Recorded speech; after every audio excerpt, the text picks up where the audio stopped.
10 things written centuries before Jesus was born and where each one was fulfilled. Judge the list for yourself. Isaiah announced that a young woman would give birth to a son called Emmanuel, which means God with us. Matthew opens his gospel saying this was fulfilled in Mary.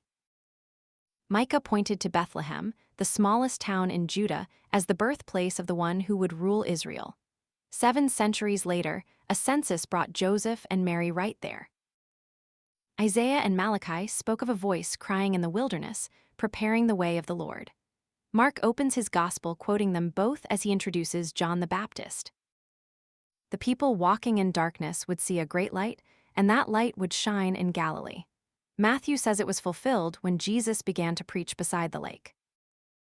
The eyes of the blind will be opened, and the lame will leap like a deer. When John the Baptist asked if he was the one to come, Jesus answered by pointing to exactly that. Zechariah said the king would come humble, riding on a donkey. That is how Jesus entered Jerusalem, over cloaks and palm branches, in the week of his death. Zechariah spoke of a shepherd priced at 30 pieces of silver, later thrown down in the house of the Lord. That was the exact price of the betrayal. He was oppressed and afflicted, yet he did not open his mouth. At his trial, accusation after accusation, Jesus stayed silent, and the governor was amazed.